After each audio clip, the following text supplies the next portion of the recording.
শেখ হাসিনার রাজনীতি, আওয়ামী লীগের রাজনীতি নিয়ে বর্তমানে আওয়ামী লীগের প্রিয় মুখ সজীব ওয়াজেদ জয় অনেকটা সেফাতুল্লাহ সেফুদার মতো আচরণ করছেন। সকালে এক কথা বলছেন, বিকেলে আরেক কথা বলছেন।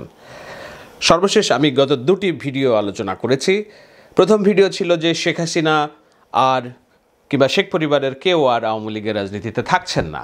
যদি বাংলাদেশের মানুষ আমার পরিবারের সাথে এরকম করে তাহলে আমাদের আর কিছু বলার আর করার নেই। কিন্তু আপনি বা আপনার পরিবারের সদস্যরা যদি না আসেন, শেখ রেহানা এবং তার দুই সন্তানের কেউ কি আসতে পারেন রাজনীতিতে? এই মুহূর্তে আসলে আওয়ামী লীগের নেতৃত্বে কে থাকবেন? এখন আর এটা আমাদের দায়িত্ব নয়। গতকালকে আমি আলোচনা করেছি যে শেখ হাসিনা দেশে ফিরতে পারেন। আজকে সজীব ওয়াজেদ জয় তথ্য দিয়েছেন যে শেখ হাসিনা রাষ্ট্রপতির কাছে পদত্যাগ করেননি।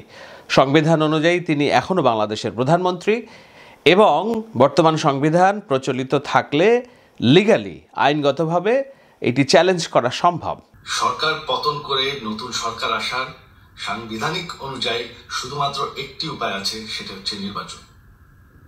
আমাদের সুপ্রিম কোর্ট রায় দিয়েছে যে কোনো অনির্বাচিত সরকার 1 মিনিটের জন্য ক্ষমতা নিতে পারবে না, যে আমাদের সংবিধানে স্পষ্ট বলা আছে এবং আমাদের সুপ্রিম কোর্ট রায় দিয়েছে যে অনির্বাচিত সরকার 1 মিনিটের জন্য দেশের ক্ষমতায় থাকতে পারবে না।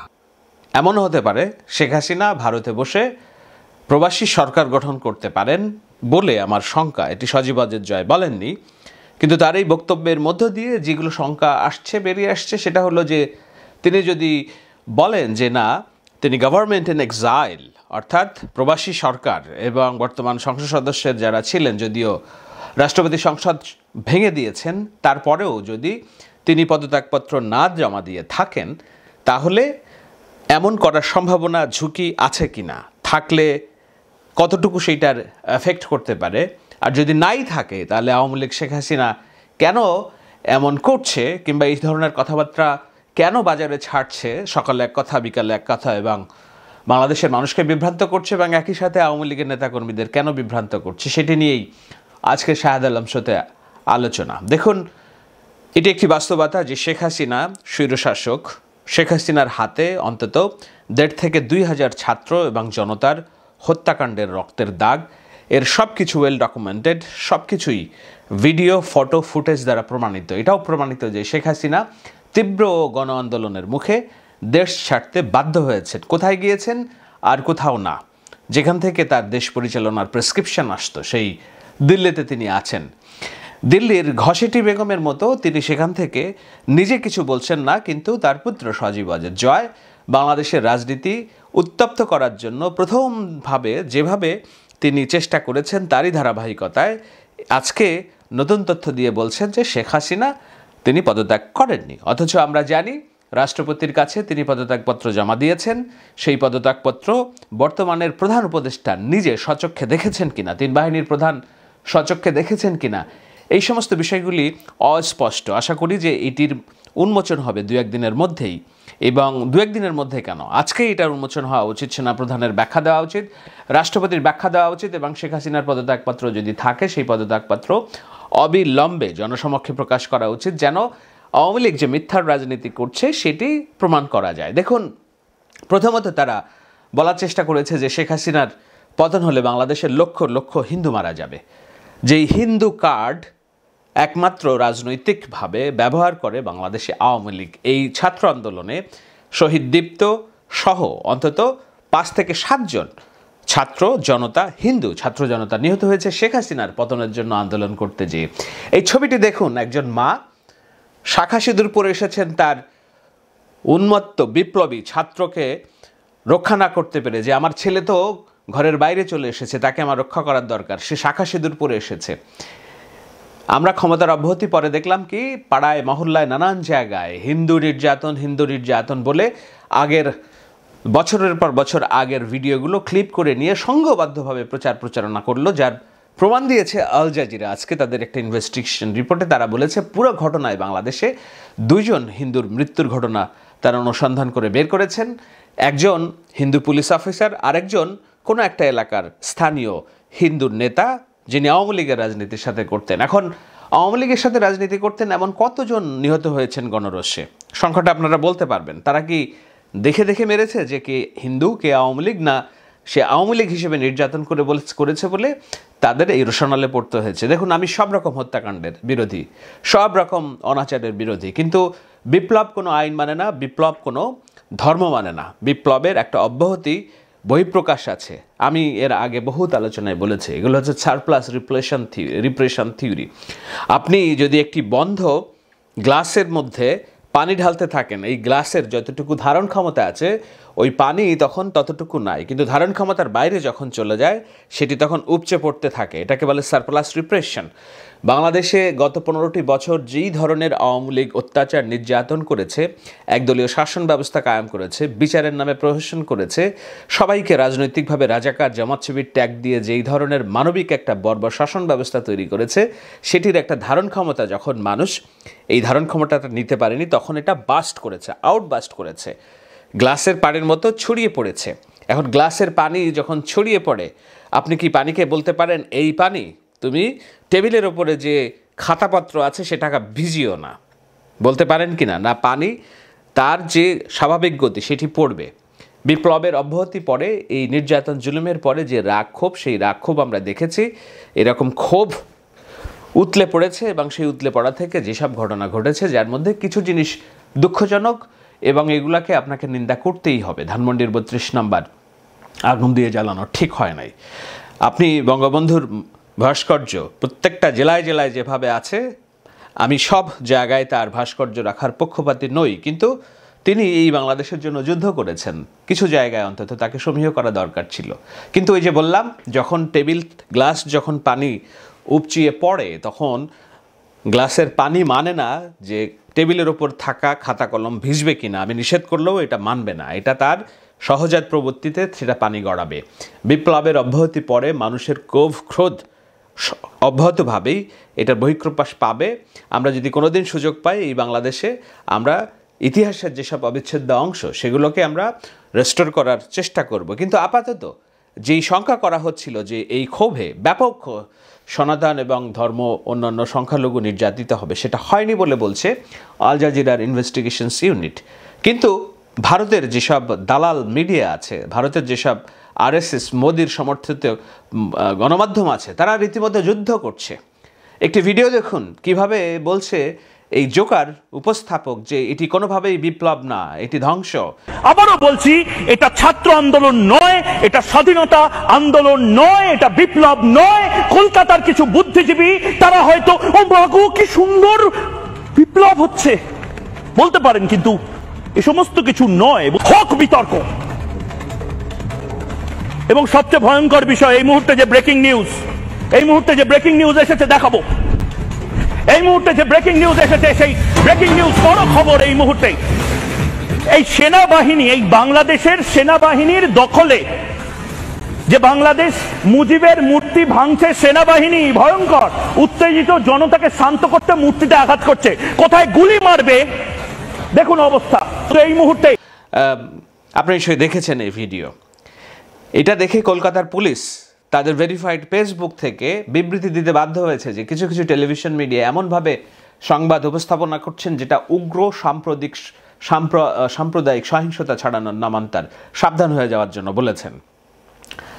আমার আলোচনার বিষয় সেটা না, আমার আলোচনার বিষয় এই যে উগ্র সাম্প্রদায়িক দাঙ্গা ছড়ানোর যে প্রচেষ্টা, সেটা আওয়ামী লীগের প্ল্যান বি, সেই প্ল্যান বি ফেল করেছে। কারণ বাংলাদেশে মাদ্রাসার ছাত্ররা, ছাত্রদল, বিএনপি, জামাতে ইসলামীর ছাত্ররা মন্দির পাহারা দিচ্ছে, গির্জা পাহারা দিচ্ছে, সেসব ছবি ভিডিও শেয়ার করছেন আমাদের সনাতনী ভাই বোন বন্ধুরা, যারা আমাদের এই বিপ্লবের সাথে ছিলেন। অকৃত্রিম ভালোবাসা তাদের জন্য এবং প্রতিজ্ঞা যে না, এই বাংলাদেশ হবে সবার, একজন হিন্দুর, একজন মুসলিম, একজন খ্রিস্টানের।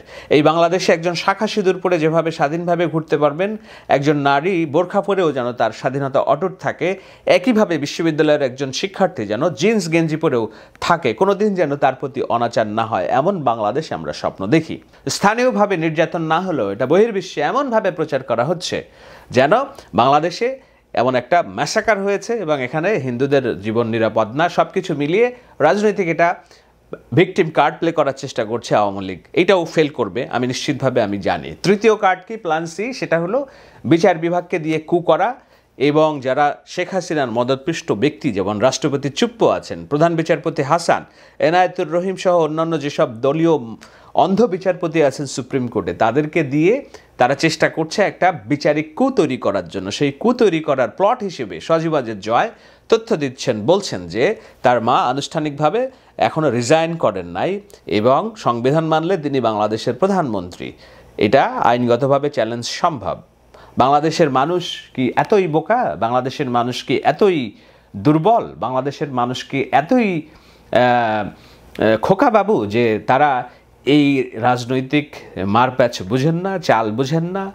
শেখ হাসিনা কিংবা সজীবাজের জয় দিল্লিতে বসে, যেটা তাদের প্রিয় জায়গা, যেখান থেকে তারা এই মানুষের মধ্যে বিভেদ ছড়ানো, প্রত্যেকটা মানুষকে জামাত শিবির রাজাকার ট্যাগ দিয়ে রাষ্ট্র পরিচালনার যে প্রেসক্রিপশন এবং বাংলাদেশের স্বাধীনতা, বাংলাদেশের স্বায়ত্তশাসন, বাংলাদেশের অর্থনীতি সব কিছু ভারতকে দিয়ে ফেলার যে রাজনীতি করছিলেন যাদের প্রেসক্রিপশনে, সেখানেই গিয়েছেন। কিন্তু নিয়তির পরিহাস, দিল্লি বাংলাদেশের যে কোনো রাজনৈতিক দলের সাথে সম্পর্ক রাখতে এখন চায় না, কেননা তারা দিকে দিকে ফেল করেছে। তাদের সীমান্ত জুড়ে নেপালে ভারত বিরোধী একটি সরকার, শ্রীলঙ্কাতে ভারত বিরোধী সরকার, মালদ্বীপে ভারত বিরোধী সরকার, তাদের একমাত্র বাংলাদেশে ছিল তাদের দিল্লির একটা পছন্দসই সরকার, সেই সরকারও এখানে জনবিপ্লবে ফেল করেছে। সুতরাং ভারতের এখন যুদ্ধ করার, বিপ্লব করার অবস্থা নেই। আগামীতে কী হবে আমরা জানি না। তারা এখন চাইবে বর্তমান যে সরকার আছে সেই সরকারের সাথে সম্পর্ক বজায় রেখে যেন তাদের ব্যবসা বাণিজ্য বিনিয়োগ এগুলো অটুট থাকে এবং একই সাথে বাংলাদেশের যে সরকার থাকবে তারাও একটা শক্ত দেনা পাওনার হিসাব তৈরি করতে পারে, যেন বাংলাদেশে এই যে ছাত্র জনতার বিপ্লব, গণ অভ্যুত্থান এবং বাংলাদেশের অগ্রগতিতে ভারত কোনো বাধা হিসেবে না দাঁড়ায়। এটা একটা পারস্পরিক দেনা পাওনার সম্পর্ক। আমি বলছি না যুদ্ধে জড়াতে হবে, যেটা অন্যরা যুদ্ধংদেহী মতবাদ ছড়ান না। প্রতিবেশী বদলানো অনেক কঠিন। প্রতিবেশীর সাথে টাফ আচরণ করে নিজের দায়িত্ব আদায় করে নেওয়াটাই স্মার্ট পলিটিক্স। বাংলাদেশের এই সরকার, ডক্টর ইউনূস একজন স্মার্ট পলিটিশিয়ান, তিনি সেটি করতে পারবেন বলে আমার দৃঢ় বিশ্বাস। সেই করার জন্য ভারত এখন বুঝছে যে শেখ হাসিনাকে যদি তারা আশ্রয় দেয় তাহলে বর্তমান সরকারের সাথে তাদের সম্পর্ক নষ্ট হবে। শেখ হাসিনাকে তারা আশ্রয় দিতে চাচ্ছে না, ব্রিটেন আশ্রয় দিতে চাচ্ছে না, যুক্তরাষ্ট্র আশ্রয় দেওয়ার প্রশ্নই আসে না। এখন শেখ হাসিনাকে যেতে হবে নির্বাসনে, বেলারুশ কিংবা কঙ্গোতে, অথবা যেই জায়গায় জনমানববিহীন রাষ্ট্র, সেখানে যাবেন না শেখ হাসিনা দেশে ফিরবেন।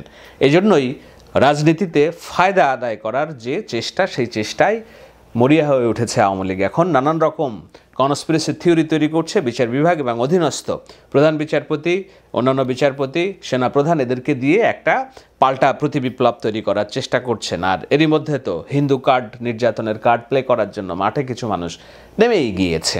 সফল হবেন না, সফল হবেন না এই কারণে যে শেখ হাসিনাকে এই বাংলাদেশে ফিরে আসতে হবে। এই ভারতই শেখ হাসিনাকে বাংলাদেশের যে বন্দি বিনিময় চুক্তি আছে ভারতের সাথে বাংলাদেশের, তার মাধ্যমে শেখ হাসিনাকে এই দেশে ফিরিয়ে আনার ব্যবস্থা করবে এই দেশের ছাত্র জনতার এই বিপ্লবী সরকার, এবং তাকে এই প্রত্যেকটি হত্যাকাণ্ডের বিচারের মুখোমুখি হতে হবে। কিন্তু সেটি জানেন বলেই শেখ হাসিনা অন্য কোনো দেশে যেতে পারছেন না এবং তাকে এখানেই ফিরে আসতে হবে, অথবা তাকে ফিরিয়ে নিয়ে আসা হবে বন্দি বিনিময় চুক্তির মাধ্যমে। সে কারণেই আওয়ামী লীগ এই ভিকটিম রোলটা প্লে করছে এবং বলার চেষ্টা করছে যে তোমরা আমাদের সাথে সমঝোতায় আছো। কি সমঝোতা আছো? আমাদেরকে স্বাভাবিক রাজনীতি করতে দিবা। শেখ হাসিনা হয়তো রাজনীতি করবেন না, সেই রাজনীতি জয় করবেন এবং তারা অবিলম্বে একটি নির্বাচনের ব্যবস্থা করার জন্য বলছেন। এমনকি এটাও তিনি বলেছেন একটি রয়টার্সের সাথে সাক্ষাৎকারে যে বিএনপি চেয়ারপারসন খালেদা জিয়া যে প্রতিহিংসা রাজনীতি করবেন না বলে যে ঘোষণা দিয়েছেন, আমি খুবই অনুপ্রাণিত তার এই ঘোষণায়। নির্বাচন হবে, আওয়ামী লীগ অংশগ্রহণ করবে এবং সেই নির্বাচনে যদি বিএনপি জয়লাভ করে, বিএনপিকে রাষ্ট্র পরিচালনায় সহযোগিতা করার জন্য প্রস্তুত জয় এবং আওয়ামী লীগ। আপনারা বুঝছেন তো যে আওয়ামী লীগ 15টা বছর ধরে বিএনপির লক্ষ লক্ষ নেতাকর্মীকে দৌড়ের উপর রেখেছে, গুম করেছে, খুন করেছে, খালেদা জিয়াকে নির্বাসনে পাঠিয়েছে, তারেক জিয়াকে দেশে আসতে দেননি, তার বক্তব্য প্রচার করতে দেয়নি। সমস্ত বাংলাদেশের রাজনৈতিক সাধারণ ধর্মপ্রাণ মুসলিমকে জামাত শিবির জঙ্গি ট্যাগ দিয়ে অত্যাচার করেছে। যারা সহাবস্থান সহ রাজনীতি বিশ্বাস করতো না, তারা এখন বলছে তারা প্রয়োজনে বিরোধী দলে যেতেও প্রস্তুত, খালেদা জিয়াকে সহযোগিতাও করতে প্রস্তুত। কোথাকার জল কোথায় গিয়ে পৌঁছেছে? নিশ্চয়ই আপনাদের বোঝার অপেক্ষা রাখে না। এগুলো সবই হলো বিপ্লবী সরকার এবং তার কর্মী সমর্থকদেরকে বিচলিত করার জন্য, মঠের আওয়ামী লীগ নেতা কর্মীদেরকে চাঙ্গা করার জন্য, এবং এই যে তার বিরুদ্ধে গণহত্যার যে বিচার হবে সেই গণহত্যার বিচারটা কোনোভাবে যদি রোধ করে একটা সমঝোতার রাজনীতি তৈরি করা যায়, সেই পথেই হাঁটছে সজীব ওয়াজেদ জয়। আমি এতে দোষের কিছু দেখি না, এটা আওয়ামী লীগের রাজনীতি। এই যে সেই রাজনীতি, কোন রাজনীতি? এটা হলো স্নেক, অর্থাৎ আঁচলের নিচ থেকে সাপ বেরিয়ে আসার রাজনীতি। আওয়ামী লীগের এই রাজনীতির এই ভালো কথা বলে আপনাদের নিশ্চয়ই মনে আছে, নিশ্চয়ই 96 সালে যখন শেখ হাসিনা ক্ষমতায় যান, জাতির কাছে তার কৃতকর্মের জন্য, তাদের অতীত কর্মকাণ্ডের জন্য ক্ষমা চেয়ে হিজাব পরে ক্ষমতায় আসেন, মানুষের মন জয় করার চেষ্টা করেন। তারপরে কি করেছেন শেখ হাসিনা? বাংলাদেশের দেশটাকে কি করেছেন? এই দেশের মানুষের মনোবল ভেঙে দিয়েছেন। এই দেশের মানুষকে তিলে তিলে তিনি নিঃশ্বাস করেছেন। উন্নয়ন নামে বিলিয়নস অফ ডলার লুটপাট করেছেন প্রবাসীদের কষ্টার্জিত টাকা। আওয়ামী লীগ তার সেই পুরাতন পথে আবার হাঁটছে। এখন বাংলাদেশের জনগণ, ছাত্র জনতা কিভাবে এই যে এই মুনাফেকের খেলাটা প্রতিহত করবে, বুঝবে, সেটির উপর নির্ভর করছে আগামী দিনের বাংলাদেশের স্থায়িত্ব।